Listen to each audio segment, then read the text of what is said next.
여러분 안녕하세요. 시흥예일교회 문은성 목사입니다.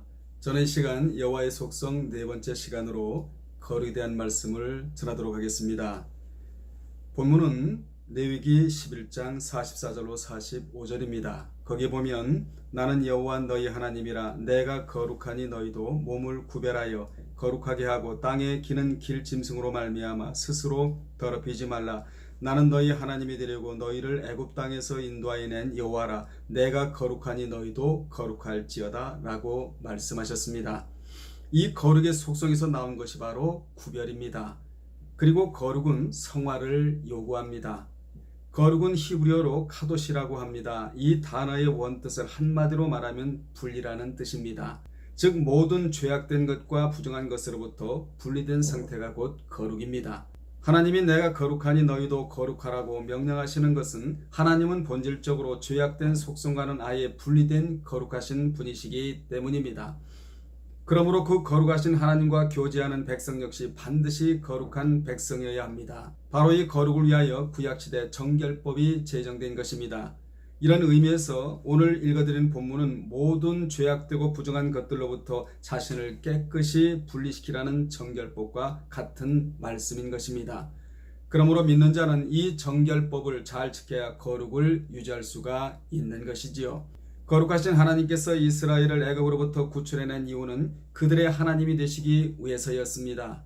그러므로 이스라엘이 거룩하신 하나님을 자신들의 하나님으로 삼고 섬기기 위해서는 이스라엘 역시 거룩한 공동체가 되어야만 했습니다. 그래야만 하나님과 이스라엘 간에 맺은 화평과 친교의 언약이 계속 유지될 수 있었기 때문입니다. 따라서 이스라엘은 그 친교를 저해하는 모든 더러운 요소 및 부정한 요소를 개인 및 공동체로부터 철저히 제거시키는 일을 게을리하지 말아야만 했습니다. 이 일이 중요하기에 레위기에서는 유난히도 거룩이란 말이 많이 나오는데 레위기는 구속을 얻었으면 반드시 피제사를 드리라는 내용이 핵심이고 이 제사를 통하여 인격이 거룩해지라는 것입니다.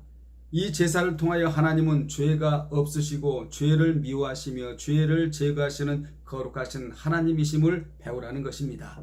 이 거룩이 얼마나 중요하면 레위기에서 이 거룩을 요구하기 위하여 특별히 1장에서 17장까지를 할애하셨겠습니까? 그렇게 레위기에서는 거룩한 인격으로 하나님께 나아가는 길에 대하여 밝혔고 또한 거룩한 인격을 갖추고 하나님과 교제하는 길에 대하여 밝혔으며 제사장도 거룩해야 하고 백성들과 자신도 거룩해야 하고 그 가족도 거룩해야 하고 하물며 민수기 18장 10절에 보면 성물도 거룩해야 한다고 했습니다. 이같이 믿는 거룩함을 가지고 거룩하신 하나님께 나아가 그분을 거룩하게 섬겨야 하는데 그리하려면 무엇보다도 성결해야 합니다.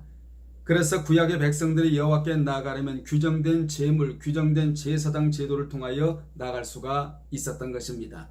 이것이 하나님을 만날 수 있는 방법이었고 하나님과 백성들과의 교제가 끊어지지 않는 방법이었던 것입니다. 계속하여 거룩에 대하여 말씀을 드린다면 성경에 이 거룩이 얼마나 중요하면 거룩한 구역이 있고 거룩한 땅이 있고 거룩한 백성이 있고 거룩한 산이 있으며 거룩한 성이 있고 거룩한 안식일이 있고 거룩한 자가 있다고 했겠습니까? 그러면 구속함을 얻은 자가 거룩하신 하나님께 나아가는 방법은 무엇입니까? 크게 두 가지로 말씀드린다면 첫째, 하나님이 누구인지를 정확하게 알아야 합니다. 출애굽기 3장 5절에 보면 하나님이 이르시되 이리로 가까이 오지 말라. 내가 선 곳은 거룩한 땅이니 내 발에서 신을 벗으라고 하셔서 하나님은 모세에게 자신이 거룩하다는 것을 정확하게 알려주셨습니다. 하나님은 모세에게 먼저 일부터 시키시지 않고 거룩이 중요하고 하나님을 정확히 아는 것이 중요하다는 것을 먼저 알려주셨습니다. 하나님은 모세로 하여금 너희 조상인 아브라함, 이삭, 야곱의 거룩하신 하나님을 알고 애굽에 가서 일하라고 자신에 대해 먼저 정확하게 알려주시면서 그에게 신을 벗으라고 명하셨는데 이는 하나님이 거룩하신 분이기에 하나님이 계신 거룩한 장소에서 거룩한 행동을 하라는 것입니다. 이처럼 하나님이 계신 장소는 다 거룩한 곳입니다. 그러므로 특히 교회는 거룩한 곳이어야 합니다. 그래서 믿는 자는 거룩에 대해서 반드시 알아야 하는 것입니다. 두 번째, 목을 낮추고 장신구를 제해야 합니다. 출애굽기 33장 5절에 보면 여호와께서 모세에게 이르시기를 이스라엘 자손에게 이르라 너희는 목이 곧은 백성인즉 내가 한순간이라도 너희 가운데 이르면 너희를 진멸하리니 너희는 장신구를 떼어내라 그리하면 내가 너에게 어떻게 할 것인지 정하겠노라 하셨음이라 라고 말씀하셨습니다. 모세는 출애굽기 33장 3절에서 너희로 젖과 꿀이 흐르는 땅에 이르게 하려니와 나는 너희와 함께 올라가지 아니하리니 너희는 목이 곧은 백성인즉 내가 중로에서 너희를 진멸할까 염려함이니라 하시니라고 하여 당시 이스라엘 백성들에게 한 가지 큰 문제가 생겼습니다. 그것은 여호와께서 이스라엘과 함께 올라가지 않겠다고 하신 것입니다. 하나님이 왜 그러셨습니까? 그들이 목이 곧았기 때문이었습니다. 목이 곧다는 것은 회개하지 아니하며 순종하지 아니하고 그릇된 길로 계속해서 강팍하게 나가는 상태를 가리킵니다. 이처럼 이스라엘이 목이 곧아서 하나님을 불순종하고 거역함으로 하나님께서 이스라엘과 함께 가나안에 가시게 되면 거역하는 그들을 진멸할 수밖에 없었습니다. 하나님께서 가시지 않으면 어떤 문제가 발생합니까? 나 혼자 가게 되는 것입니다. 이는 마치 결혼식 때 신부에게 줄 예물은 미리 다 보내주고 그날의 주인공인 신랑이 가지 않는 것과 같습니다. 아무리 젖과 꿀이 흐르는 가나안이라 할지라도 하나님께서 같이 가지 않으시면 황무지에 들어가는 것과 같습니다. 여러분, 황무지에는 복이 없습니다. 만복의 근원이신 하나님이 함께 가셔야 복이지 그들이 혼자 가면 또 하나님이 떠나시면 복이 없는 것입니다. 하나님이 이스라엘 백성들과 함께 가나안에 가시지 않겠다는 이유가 구체적으로 무엇입니까? 출애굽기 33장 4절에 보면 백성이 이 준엄한 말씀을 듣고 슬퍼하여 한 사람도 자기 몸을 단장하지 아니했기 때문이라고 기록되어 있습니다. 그들은 하나님께서 너희들과 같이 가나안에 가지 않겠다고 하신 말씀을 듣고도 그들은 회개할 생각은 하지 않고 슬퍼서 한 사람도 그 몸을 단장하지 아니하였다고 했습니다. 이것은 회개와 근신하지 않은 태도입니다. 언제나 성도는 하나님 앞에서 근신하는 태도와 자기를 쳐서 복종하는 그러한 태도가 중요합니다.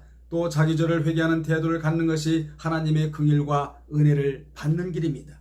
하나님께서는 악을 참아 보지 못하시고 진멸을 원하시지 아니하시므로 너희들은 장신구를 제하고 근신하고 회개하라고 촉구하셨습니다. 하나님 앞에 회개하는 태도는 외모를 꾸미지 않고 내적 인격을 단장하여 자기 속에 있는 장신과 같은 죄를 떼어내고 통해하는 것입니다. 그러나 몸을 장신구로 꾸미는 것은 자기를 나타내고 자기를 잘 보이려고 하며 속사람을 단장하지 않고 살려는 증거입니다. 그러므로 여러분은 하나님 앞에서 외모만을 꾸미려는 단장품을 제하고 내모를 인격으로 꾸미시기를 주의 이름으로 축복합니다. 신앙을 저해하는 단장품을 떼어버려야 회개하며 바로 설 수가 있는 것입니다. 하나님은 교만한 자와 외식하는 자를 물리치시고 회개하는 사람, 근신하는 사람, 겸손한 사람, 복종하는 사람, 상한 심령을 가진 자에게 긍휼을 베풀어 주십니다. 이스라엘 백성들이 다행인 것은 신앙을 저해하는 장신구를 떼어내라고 하신 말씀대로 출애굽기 33장 6절에 보면 떼어냈다는 것입니다. 출애굽기 33장 6절에 보면 이스라엘 자손이 호렙산에서부터 그들의 장신구를 떼어내니라라고 하여 이스라엘 백성이 하나님의 책망 소리를 듣고 회개하는 마음으로 즉시 단장품인 장신구를 떼어냈습니다. 이것이 살 길이고 하나님을 만나는 길입니다. 그러므로 신앙을 제대로 하려면 단장품인 장신구를 제해야 합니다. 그러면 여러분에게 있어서 신앙생활을 제대로 할 수 없게 하는 장신구는 무엇입니까? 게으름입니까? 아니면 나태함입니까? 기도하지 않는 것입니까? 말씀에 관심이 없는 것입니까? 남을 헐뜯는 것입니까? 헌신과 봉사와 담을 쌓고 사는 것입니까? 아니면 메마른 심령입니까? 오늘 말씀을 들으시고 이 같은 장신구를 여러분의 마음에서 떼어내시기를 주의 이름으로 축복합니다. 그래야만 하나님이 동행하십니다. 그렇지 않으면 나 혼자 인생길을 가야 하는 것입니다. 나 혼자 가는 인생길이 얼마나 힘이 들겠습니까? 그러나 하나님이 내 인생의 동반자가 되어주신다면 얼마나 수월한 인생길이 되겠습니까? 결론을 내리겠습니다.